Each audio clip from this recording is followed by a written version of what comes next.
Hello dear friends, ഇന്ന് നമ്മൾ ഉണ്ടാക്കാൻ പോകുന്നത് നാരങ്ങാക്കറിയാണ്. ഓണത്തിലെ പ്രധാനപ്പെട്ട വിഭവങ്ങളിലൊന്നല്ലേ. ഉണ്ടാക്കി നോക്കിയാലോ. ഒരു പാൻ ചൂടാക്കി അതിലേക്ക് ഒരു 1/4 കപ്പ് നല്ലെണ്ണ ഒഴിക്കുക.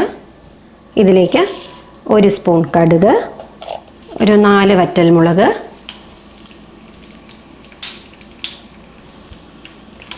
കുറച്ച് കറിവേപ്പില, ഇതിലേക്ക് ഒരു 3 പച്ചമുളക് വട്ടത്തിൽ അരിഞ്ഞത് ചേർക്കുക. അതും കൂടി ചേർത്ത് കുറച്ച് നേരം വഴറ്റുക. പച്ചമുളക് മൂത്ത് വരുമ്പോഴത്തേക്കും നമ്മൾ ചെറുതായി അരിഞ്ഞു വെച്ച വലിയ നാരങ്ങ ഇതിലേക്ക് ചേർക്കാം.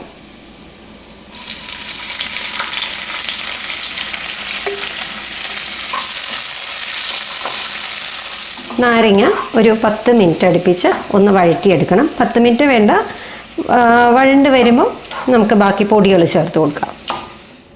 ഒരു 5 മിനിറ്റ് ആയിക്കഴിഞ്ഞു. ഈ സമയം നമുക്ക് ആവശ്യത്തിന് ഉപ്പ് ചേർക്കാം. ഉപ്പും ചേർത്ത് ഒന്ന് വഴറ്റി കൊടുക്കാം. ഇതിലേക്ക് പൊടികൾ ചേർക്കാം. 1/2 സ്പൂൺ മഞ്ഞൾപ്പൊടി,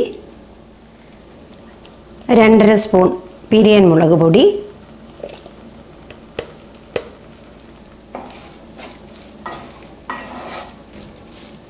ഇതിലേക്ക് നെല്ലിക്ക വലിപ്പത്തിലും താഴെ നിൽക്കുന്ന കുറച്ചുകൂടെ ചെറിയ അളവിൽ പുളി എടുത്തിട്ട് കുറച്ച് വെള്ളം കൂടി ചേർത്തതാണ്. അത് ഇതിലേക്ക് ഒഴിക്കാം. അതും കൂടി ചേർത്ത് ഒന്നുകൂടെ ഒന്ന് വഴറ്റി കൊടുക്കാം. നാരങ്ങയൊക്കെ ഇപ്പം നന്നായിട്ട് വെന്ത് വന്നിട്ടുണ്ട്. ഇതിലേക്ക് നമുക്ക് കായം ചേർക്കാം. കായം ഏകദേശം ഒരു 3/4 സ്പൂൺ വേണം. 1/2 മുതൽ 3/4.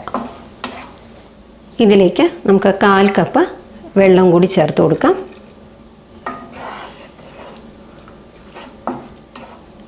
ചൂട് വെള്ളമാണ് ചേർത്തത്. 1/4 മുതൽ 1/2 വരെ വെള്ളം ചേർക്കാം. അതിൻ്റെ കൺസിസ്റ്റൻസി ഒന്ന് അച്ചാറിൻ്റെ ഒരു കൺസിസ്റ്റൻസി നോക്കി നമുക്ക് ചൂടുവെള്ളം ചേർത്ത് അഡ്ജസ്റ്റ് ചെയ്യാം. അച്ചാറിലെ എണ്ണയൊക്കെ ചെറുതായി തെളിഞ്ഞു വന്നു തുടങ്ങി. ഈ സമയം നമുക്ക് 2 സ്പൂൺ ശർക്കര ചീകിയതും കൂടി ഇട്ട് കൊടുക്കാം.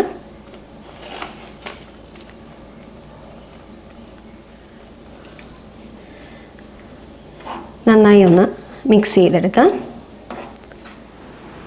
അങ്ങനെ സ്വാദിഷ്ടമായ നാരങ്ങാക്കറി റെഡിയാണ്. സദ്യയ്ക്ക് വിളമ്പുന്ന അതിരുചികരമായ നാരങ്ങാക്കറി എല്ലാവരും ഒന്ന് ട്രൈ ചെയ്ത് നോക്കണം. ഇഷ്ടമായ ലൈക്ക് ചെയ്യണം, ഷെയർ ചെയ്യണം, സബ്സ്ക്രൈബ് ചെയ്യണം. Thank you.